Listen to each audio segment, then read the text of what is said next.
Dimanche 29 décembre 2019, à l'espace Melia Résidence dans la commune de Bandal à Kinshasa, le comité directeur de Berco s'est réuni après concertation avec le représentant régional Théo Ngalamouloumé, encore en séjour en Belgique.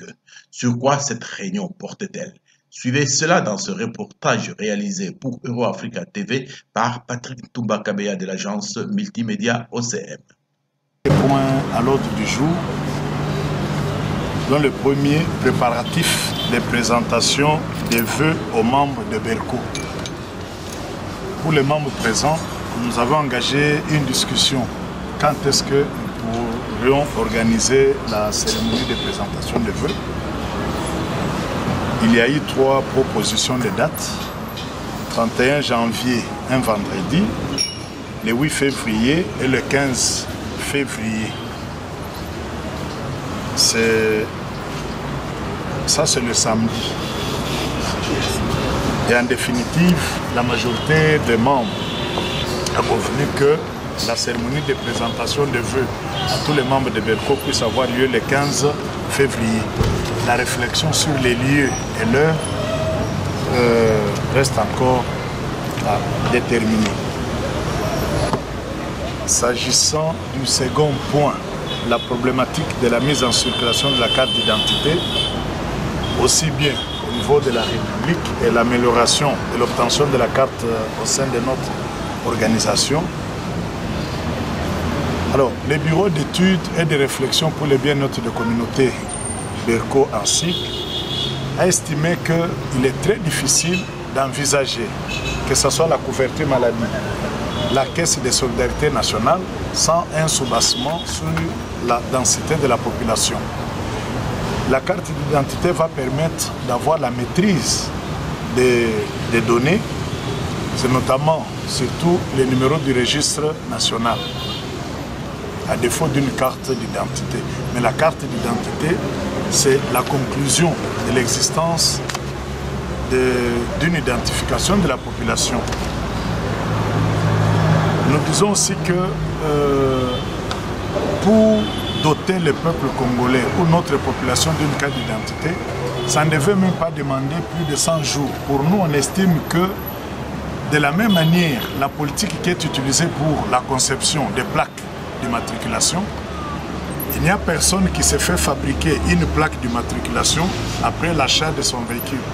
Mais quand tu achètes ta voiture, tu sais tout de suite te procurer une plaque d'immatriculation qui existe déjà, les plaques minéralogiques. C'est la même chose. On dit de nous que nous sommes 80 ou 100 millions d'habitants. On peut déjà concevoir de simples papiers en les dotant des numéros, de 1 jusqu'à 120 millions.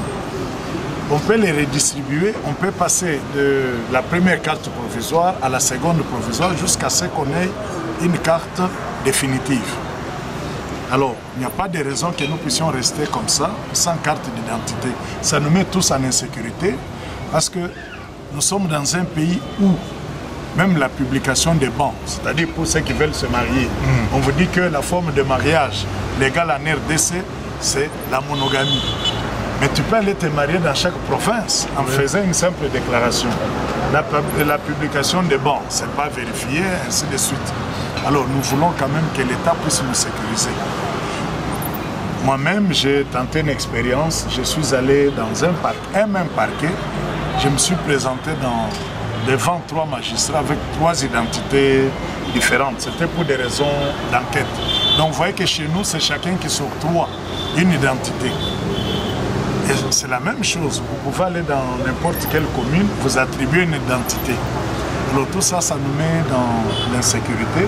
C'est pourquoi nous demandons à l'État de nous établir déjà, ne serait-ce qu'une carte provisoire. Un simple papier comme ça peut sortir 6 cartes, de petites dimensions, voire même 8. Que de nous faire participer à des séminaires où on touche $10 par jour de compensation des frais de transport. Une conception d'une carte d'identité provisoire, ça peut coûter $1. Et on peut déjà être servi. Nous avons aussi abordé les points relatifs aux cartes de membres de Berco. Là, on s'est mis d'accord que nous maintenons la version papier comme transition vers la carte plastifiée qui sera peut-être en circulation d'ici peu. Alors, ça reste un élément très capital pour lutter aussi contre la fraude sociale. Ensuite, nous avons abordé le troisième point, la mise en place des bureaux communaux de lutte contre la pauvreté et les inégalités sociales. C'est-à-dire qu'en application du discours du chef de l'État sur la lutte contre la pauvreté et les inégalités sociales, qui est le cheval de bataille de Berco, parce que nous luttons contre la précarité et la pauvreté. Donc nous disons la même chose, mais nous devons déjà, nous sommes demandeurs que les pouvoirs publics mettent en place des bureaux communaux de lutte contre la pauvreté et les inégalités sociales, parce que c'est là où les populations vivent. Après un tel discours, nous voulons qu'on mette déjà en place des mécanismes au niveau des provinces, des communes, pour que ces projets déjà soient mis en place. Mais la meilleure formule pour réussir à ces projets innovateurs, c'est de convoquer un forum social national. Donc voilà un peu de mots, sauf si certains collègues ici présents ont des commentaires à faire. Je vous en prie, collègues.